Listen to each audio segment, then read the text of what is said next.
Баршаңызға сәлем достар, менің каналыма қош келдіңіздер. Бүгінгі видеода қазақ тілі пәнінен дара және күрделі етістік тақырыбын жалғастырамыз. Бұл бізде 26-30 жаттығулар аралығы 110 сабақ. Менімен бірге видеоны соңына дейін тамашалаңыздар. Бірінші 26 жаттығу. Бізде өлең берілген екен, оны мәнерлеп оқы дейді. Яғни қазір мен мәнерлеп оқимын, сендер де бірге мәнерлеп оқыңдар. Таспен атып торғайды, ұя бұзған оңбайды, құс өкпелеп кетеді, бақшамызға қонбайды. Бұл Жақан Смақовтың торғай туралы өлең екен. Торғай деген білесіңдер, ол жабайы құс. Енді бұл жерде өлеңдегі етістіктерді тап дейді. Етістіктер міне белгіленді. Таспен атып торғайды, яғни атып, бұл жерде етістік. Ұя бұзған оңбайды, бұзған оңбайды, не істейді деген қимылды білдіріп тұрған сөздер. Құс өкпелеп кетеді, не істейді? Кетеді. Бақшамызға қонбайды, не істейді? Қонбайды. Бұл етістіктерді таптық. Ары қарай өлең мазмұны бойынша сұрақ қой. Өлең мазмұны дегеніміз қалай? Бұл өлең не туралы айтылған? Бұл өлеңдегі негізгі ой қандай? Сол туралы. Яғни бұл өлең біріншіден торғай туралы айтылған. Ары қарай торғайдың ұясын бұзуға болмайды дейді. Не себепті бұзуға болмайды деп сұрақ қоюға болады, өздерің талқылауға. Не болмаса жаңағы бақшамызға қонбайды дейді. Торғайдың бақшаға қандай пайдасы бар деп қоюға болады. Ал мен мынандай сұрақтар қойдым. Торғайды атуға бола ма? Неге құстардың ұясын бұзуға болмайды? Құстың бақшаға қандай пайдасы бар? Міне мен 3 сұрақ қойдым. Ал сендер өздерің тағы қандай сұрақтармен толықтырар едіңдер, соны өздерің жаза қойыңдар. Жақсы, келесі жаттығу балалар. Бұл жерде бізде 27 жаттығу жаңылтпашты қатесін түзеп жаз дейді. Яғни мына жерде жаңылтпаш берілген. Жаңылтпаш деген өздерің білесіңдер, бір-біріне ұйқас, тез-тез айтылатын сөздер, яғни жаңағы тілді жаттықтыруға арналған сөздер. Мысалы мына жерде үміт, түбіт, түтті, түбітті, түтіп, бітті деген сөз бар. Үміт деген ол адамның аты, мысалы бір қыздың аты.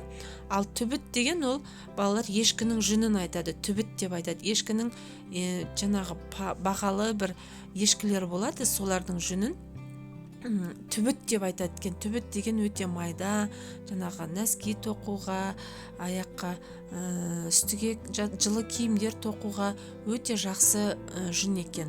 Соны айтады түбіт деп. Түтті деген сөз не деген сөз балалар? Түтті деген оны майдалады деген сөз. Жүнді жаңағы арасын ажыратып, майдалап, қоқыстарын тазалап, жаңағы жүнді иіруге дайындады деген сөз. Иіру деген жіп жасау жүптен, жүннен. Енді қараңдар, бұл жерде қандай қате бар?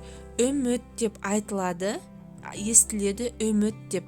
Ал жазған кезде үміт жазу керек. Қай жерге жазу керек? Міне қараңдар, үміт дыбысы жазылу керек. Енді дәл сол сияқты түбіт деп естіледі бізге, ал жазғанда түбіт дыбысын жазу керек. Келесі түбітті, жаңа айттым, түбіт емес, түбіт деп жазамыз. Жақсы, келесі түтіп емес, түтіп деп айтылады. Дыбысы жазылады екен. Енді осы жерден етістіктерді тауып, дара не күрделі екенін ажырат дейді. Бірінші жолда үміт, түбіт, түтті. Түтті, тек қана түтті деген сөз. Не істеді? Түтті. Түбітті, түтіп, бітті. Не істеді? Түтіп, бітті. Енді қараңдар, бірінші сөз қай етістікке жатады, екінші сөз қай етістікке жатады. Мен сендерге өткен видеода дара және күрделі етістік туралы түсіндірген болатынмын. Дара деген жалғыз, күрделі деген 2 немесе одан да көп етістіктерден тұрады. Енді ажыратайық. Міне, түтті дегеніміз дара етістік, түтіп, бітті дегеніміз күрделі етістік екен. Жақсы, келесі 28 жаттығу. Бұл жерде мәтінді түсініп оқы дейді. Құстардың тұмсығы дән шоқу, жаңғақ шағу, жемістерді жұлу үшін қажет. Кейбір құстар тұмсықтарын ұя салатын немесе тесік оятын құрал ретінде пайдаланады. Мұндай құстардың пайдасы туралы топта талқыла дейді. Енді қараңдар, құстардың тұмсығы туралы әңгіме, құстардың тұмсығы туралы. Енді мысалы мына жерде тоқылдақ құсы бар, оның тұмсығы өте мықты. Ол жаңағы ағаштардың діңіндегі құрт құмырсқа жәндіктерді шоқып жеп ағашқа пайда келтіреді екен. Иә, ал енді мына келесі суретке қарасаңдар балалар, бұл жерде құстар тұмсығын қайтып пайдаланады. Не үшін пайдаланады? Мысалы бірінші суретте қарасаңдар, құстар тұмсығын әрине ол дән шоқу үшін пайдаланады, иә, дәндерді шоқу үшін пайдаланады. Міне екінші суретте ол ұя жасау үшін пайдаланады екен, иә. Көптеген құстар, жалпы құстардың барлығы өздеріне ұя салады, иә. Соның ішінде көп құстар ұяны, енді олардың адамдардың қолдары болса, құстарда қол жоқ қой. Сондықтан олар кейбір құстар мысалы ағаш діңіне салады ұяны, шоқып тесіп алып. Кейбір құстар осындай шөптерді әкеліп, жаңағы бұтаққа шөптерді бірдеңеге байланыстырып, соның ішіне ұя салып алады. Кейбір құстар мысалы қарлығаш балшықтан ұя салады, иә. Балшықты жаңағы тұмсығымен тістеп әкеліп, соны жаңағы үйдің қабырғасына салады екен. Ал тағы да бір жағдай, құстардың тұмсығын пайдаланатын, ол жаңағы құрт құмырсқа, бақшадағы құрт құмырсқаларды аулап жейді екен. Жаңағы торғайды неге атуға болмайды, бақшамызға қонбай кетеді деп айтамыз. Себебі ол бақшаны құрт құмырсқадан, зиянды жәндіктерден тазартады екен. Міне мына жерде жаңа шегірткені ұстап жеп жатыр, иә, торғай. Сол сияқты олар қыстың күні өздеріне қажетті жеміс жидектерді ағаштың басында қалып қойған, күзден қалып қойған, соларды тұмсықтарымен үзіп алып жейді екен. Ал кейбір құстар балалар өздерінің тұмсықтары мықты болғаны соншалық олар жаңғақтарды шағып жейді екен, иә. Сосын құстар ең басты өздерінің міндеті, олар жаңағы ұясындағы балапандарын тамақтандырады, иә. Қалай тамақтандырады? Олар жаңағы даладан жем, жаңағы жем-шидектер, түрлі зиянкесті жәндіктер, солардың барлығын ұстап әкеліп балапандарын тамақтандырады екен. Ал енді мына соңғы суретке қарасаңдар, құстар тұмсығын ою үшін пайдаланады, яғни өзіне ұя ойып алған, иә, жартастардан, мысалы сондай жерлерден тұмсығымен шоқып өздеріне ұя ойып алады екен. Міне осындай құстардың тұмсығы өздеріне осындай пайда келтіреді екен.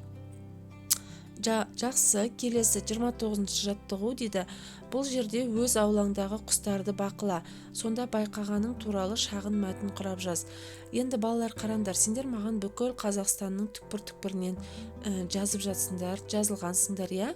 Әр аймақта әр түрлі құстар бар, иә. Жалпы мен жалпылама жазамын, ал сендер өз аймақтарындағы құстар туралы бір-екі күн далаға аулаға шыққанда босқа құр ойнап жүрмей, сол жердегі құстарды бақылаңдар. Ол мейлі үйдің төбесіндегі жаңағы ұшып жүрген көгершін болсын, немесе парктегі жаңағы саябақтағы көгершіндер болсын, қарғалар болсын, қоқыс жәшігінен келіп жем жеп жүрген, не болмаса басқа да ұшып жүрген торғайлар болсын, соларды өздерің бақылап көріңдер. Сосын олардың іс-әрекеттері туралы шағын әңгімені өздерің жазып көріңдер. Ал мен мынандай әңгіме жаздым. Менің ауламдағы құстар. Көктем мезгілінде менің аулама жылы жақтан құстар ұшып келе бастайды. Ұшып келген құстар әртүрлі әнге салып, аулада ерекше әдемі әуен естіледі. Олар келе сала өздеріне ұя салып жұмыртқа шығарады. Көрдіңдер ме? Көктемде келген құстар келе сала бірінші кезекте олар өздеріне ұя салады. Кейбір құстар көктем мезгілінің соңында балапан шығарып үлгереді екен. Құстардың ұясын бұзып балапанына тиісуге болмайды. Мен мына балалар осындай әңгіме жаздым.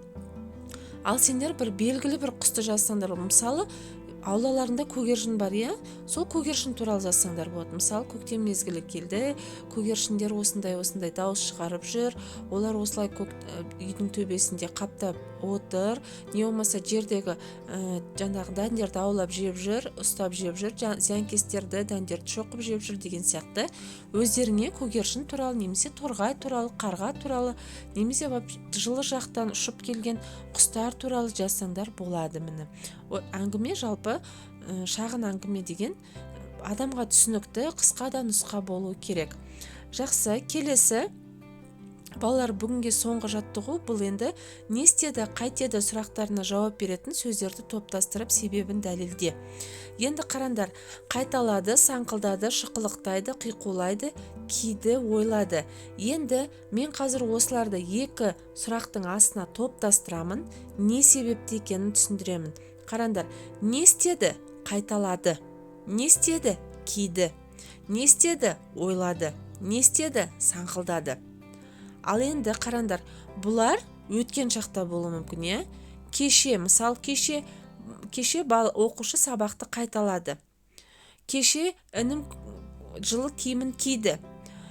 Кеше мамам жаңағы дүкенге баруды ойлады. Кеше көлдегі аққулар саңқылдады. Бұл өткен шақта болуы мүмкін, не істеді? Істеліп қойған нәрсе. Яғни істеліп қойған іс-қимыл. Ал енді қайтеді? Бұл әлі жасалмауы мүмкін, бірақ болашақта жасалатын нәрсе. Шықылықтайды. Мысалы, есіктің алдына қонған торғайлар шықылықтайды. Не істейді торғай? Шықылықтайды. Қайтеді? Шықылықтайды. Қиқулайды. Мысалы, қаздар, аққулар не істейді? Қиқулайды. Осылай айтады, е? Олар әлі енді болайын деп тұрған іс-қимылдарды қайтеді деп сұрақ қойсақ болады.